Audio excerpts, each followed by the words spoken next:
ബീഹാറിലെ പുതുക്കിയ വോട്ടർ പട്ടികയിൽ വ്യാപക പിഴവെന്ന് BBC റിപ്പോർട്ട് 5 വർഷങ്ങൾക്ക് മുൻപ് മരിച്ചവരുടെ പേരും പുതിയ പട്ടികയിൽ ഉണ്ടെന്ന് അന്വേഷണ റിപ്പോർട്ടിൽ വ്യക്തമാകുന്നു. മുസ്ലിം ഭൂരിപക്ഷ മേഖലയായ കിഷൻഗഞ്ചിൽ ധാരാളം പേർ ഒഴിവാക്കപ്പെട്ടു. ഗ്രാമീണ മേഖലയിൽ നാട്ടുകാർക്ക് അറിയാത്ത ധാരാളം പേരുകളും വിലാസങ്ങളും ഉൾപ്പെട്ടെന്നും BBC റിപ്പോർട്ടിൽ പറയുന്നു. VS അനോജ് ചേരുകയാണ് കൂടുതൽ വിവരങ്ങളുമായി ന്യൂസ് ഡെസ്കിൽ നിന്ന്. VS അനോജ്, 65 ലക്ഷത്തോളം ആളുകൾ ഒഴിവാക്കപ്പെടുമ്പോഴാണ് 5 വർഷം മുമ്പ് മരിച്ച ആളുകളടക്കം പട്ടികയിൽ കടന്നുകൂടുന്നത്. രുചീഷ്, അത് തന്നെയാണ്. അതായത് BBC ഇതുമായി ബന്ധപ്പെട്ട് വലിയ തരത്തിലുള്ള വിവാദങ്ങളും ആരോപണങ്ങളെല്ലാം ഉണ്ടായ സമയത്ത് ഹിന്ദുസ്ഥാൻ ടൈംസ് അടക്കം ഈ കാര്യത്തിൽ വാർത്തകൾ നൽകിയിരുന്നു.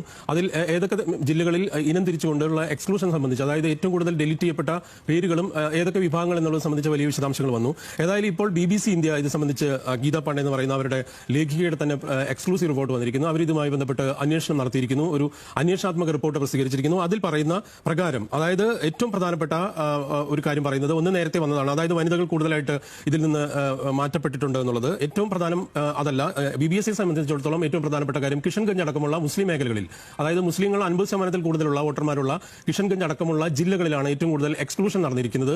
അതിൽ തന്നെ മഹാദലിതുകൾ എന്ന് അറിയപ്പെടുന്ന, അതായത് നോർത്ത് ഇന്ത്യയിൽ അതിതീവ്ര ദാരിദ്ര്യമുള്ള അല്ലെങ്കിൽ തീവ്ര ദാരിദ്ര്യ വിഭാഗത്തിൽപ്പെടുന്ന മഹാദലിതുകൾ അടക്കമുള്ളവർ ധാരാളമായി ഇതിൽ നിന്ന് ഒഴിവാക്കപ്പെട്ടിരിക്കുന്നു. അതിന് ഒരു കാരണമായി പറയുന്നത് ഈ ഗ്രാമങ്ങളിൽ പലയിടത്തും ആളുകൾ ഇതുമായി ബന്ധപ്പെട്ട ഈ BLO അടക്കമുള്ള ആളുകളോ അല്ലെങ്കിൽ അവിടുത്തെ പ്രാദേശിക അധ്യാപകരോ അടക്കം ആരും തന്നെ ഈ ഗ്രാമങ്ങളിലേക്ക് ഇതിന്റെ റിവിഷനുമായി ബന്ധപ്പെട്ട് ചെന്നിട്ടില്ല. മറ്റൊന്ന്, ഇതിന് നൽകിയിരിക്കുന്ന സമയപരിധി, അതായത് ഈ ഫോമുകൾ ഫിൽ ചെയ്യുന്നതിന് നൽകിയിരിക്കുന്ന സമയപരിധി അടക്കം അവർക്ക് അറിയാവുന്നതോ അല്ലെങ്കിൽ ഈ രേഖകൾ സമർപ്പിക്കാൻ പര്യാപ്തമായ സമയമോ ആയിരുന്നില്ല അറിയാത്തിടത്തോളം. മറ്റൊന്ന്, ഈ തിരുത്തലുകളിൽ മാറ്റം വരുത്തണമെങ്കിൽ ആരൊക്കെയാണ് ഒഴിവാക്കപ്പെട്ടതെന്നുള്ള പട്ടികയെ സംബന്ധിച്ചുള്ള പേര് വിവരം വെളിപ്പെടുത്തണം. അത് ഇലക്ഷൻ കമ്മീഷൻ നൽകിയിട്ടില്ല. പിന്നെ എങ്ങനെയാണ് തങ്ങളുടെ പേരില്ല എന്നുള്ള കാര്യം അവർ അന്വേഷിച്ച് എല്ലാവരും അറിയുക എന്നുള്ള ഒരു കാര്യം പറയുന്നു. ഒപ്പം ഏറ്റവും പ്രധാനമായി പറഞ്ഞ, നമ്മളിപ്പോൾ പറഞ്ഞ പോലെ തെറ്റായ ഫോട്ടോകൾ, മരിച്ചവരുടെ ചിത്രങ്ങൾ, അതുപോലെ തന്നെ പേരുകളും ഫോട്ടോകളും മാറിപ്പോകുന്നത്, അതുപോലെ പേരുകൾ തമ്മിലുള്ള അല്ലെങ്കിൽ ഒരാൾ തന്നെ പല മണ്ഡലങ്ങളിലോ പല ബൂത്തുകളിലോ ഉള്ള രീതിയിലേക്ക് ഇരട്ടിപ്പുകൾ സംഭവിച്ചിരിക്കുന്നു. ഇങ്ങനെ വ്യാപകമായ രീതിയിലേക്ക് വന്നിരിക്കുന്നു എന്നുള്ള ഒരു പ്രശ്നം പറയുന്നുണ്ട്.